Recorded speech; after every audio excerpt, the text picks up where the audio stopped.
போரால் பாதிக்கப்பட்டுவிடக் கூடாது என்கிற பெரும் கவலையோடு போர் வேண்டாம் என்கிற வேண்டுகோளையும் இந்த நேரத்தில் இந்திய ஒன்றிய அரசுக்கு, இந்திய முப்படைக்கும் வேண்டுகோள் விடுக்கிறோம்.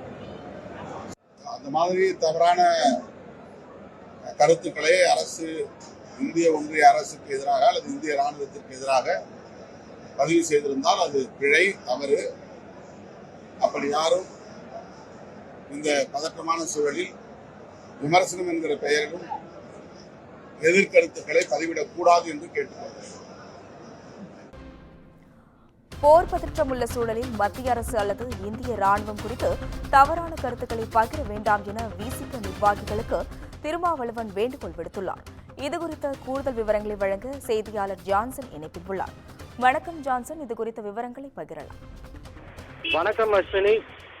விசிக கட்சியில் திருச்சியில் மே 31 நடைபெறவுள்ள மதச்சார்பின்மை காட்போம் என்ற பேரணி குறித்து வேலூர், திருப்பத்தூர், ராணிப்பேட்டை, திருவண்ணாமலை உள்ளிட்ட மாவட்டத்தில் மண்டல செயற்கைக்குழு கூட்டம் வேலூரில் உள்ள தனியார் திருமண மண்டபத்தில் நடைபெற்றது. இதுல விடுதலை சிறுத்தைகள் கட்சியின் தலைவர் தொல் திருமாவளவன் கலந்து கொண்டு ஆலோசனை நடத்தினார்.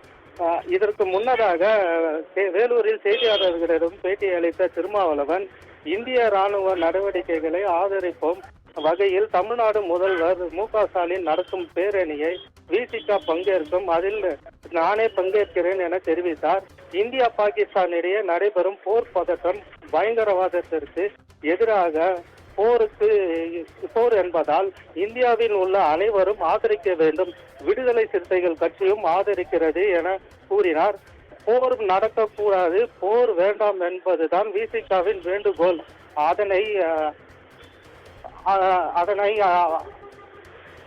யுத்தங்கள், பேச்சுவார்த்தைகள் என்று அறிவோம். ஆனால் இது பேரழிவுக்கென்று ஆகிவிடக்கூடாது, இந்திய மக்கள் போரில் பாதிக்கப்படக்கூடாது என்பதற்காக போர் வேண்டாம் என்று முப்படைகளை வேண்டுகோள் வைக்கிறேன் என்று கூறியுள்ளார்.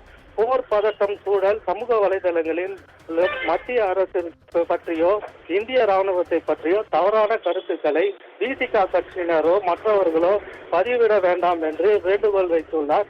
விசிக கட்சியை சேர்ந்தவர்கள் மற்றவர்களோ இந்த பதற்றமான சூழலில் எதிர்மறை விமர்சனங்கள், எதிர் கருத்துக்கள் பதிவிடக்கூடாது என கேட்டுக் கொண்டுள்ளார் என இவ்வாறு வேலூரில் செய்தியாளர்களிடம் தொல் திருமாவளவன் அவர்கள் பேட்டியளித்தார்.